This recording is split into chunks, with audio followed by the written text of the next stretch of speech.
তো হে নমস্কার বন্ধুরা, কেমন আছো? আশা করি সকলে ভালো আছো।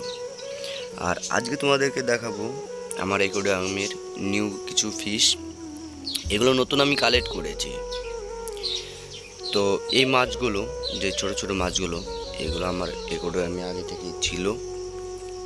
আর যেই ব্ল্যাক অরেঞ্জ যে মাছগুলো দেখছো, এগুলো নতুন অ্যাড হয়েছে। তো যারা আমার ভিডিওগুলো দেখো, তো প্লিজ তোমরা একটু সাপোর্ট করো, লাইক কমেন্ট শেয়ার করো। আর তোমাদেরকে দেখাবো এখন দুটো গোল্ডেন ফিশ এনেছিলাম। ওই গোল্ডেন ফিশগুলো তোমাদেরকে দেখাবো এখন। এই দেখো, এটাকে দাঁড়াও, আমি একটু সামনে থেকে দেখাচ্ছি। এই দেখো, আশা করি ভিডিওটা তোমাদের ভালো লাগবে। তো আজকের মতো টাটা, বাই বাই।